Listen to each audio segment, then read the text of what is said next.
இது நம்ம நேத்து செஞ்ச ஏபிசி சோப் தான். நேத்து வந்து நல்ல டார்க் கலரா இருந்துச்சு. இன்னைக்கு வந்து டல் கலரா மாறிருச்சு. 24 ஹவர்ஸ்க்கு அப்புறம் கட் பண்ணி பார்த்ததுக்கு அவ்ளோ சூப்பரா இருந்துச்சு. இது வந்து 45 டேஸ் வச்சுட்டு அதுக்கப்புறம் யூஸ் பண்ணிக்கலாம். சோப் கட்டிங் முடிச்சுட்டு கொஞ்சம் கிச்சன் வந்து டெக்கரேட் பண்ணலாம் அப்படின்னு சொல்லிட்டு கொஞ்சம் வேஷஸ் எல்லாம் இருந்துச்சு.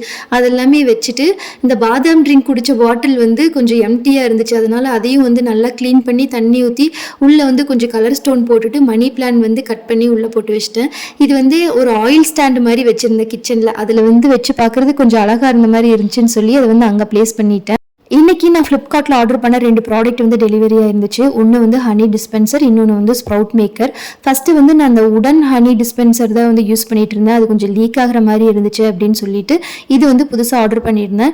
இது வந்து ரொம்ப காம்பாக்டாக இருந்துச்சு, சூப்பராக இருந்துச்சு யூஸ் பண்ணுறதுக்கு. இந்த ஸ்ப்ரவுட் மேக்கர் எதுக்காக வாங்கியிருந்தேன்னா, நார்மலாக பச்சை பயிரெல்லாம் ஊற வச்சா ஸ்ப்ரவுட் ஆகுது. இந்த மாதிரி வந்து ராஜ்மாலாம் ஊற வச்சா ஸ்ப்ரவுட் ஆக மாட்டேங்குது. இது டெஸ்ட் பண்ணுறதுக்காக தான் வாங்கியிருந்தேன். இது ஸ்ப்ரவுட் ஆகுதா இல்லையா நாளைக்கு பார்க்கலாம்.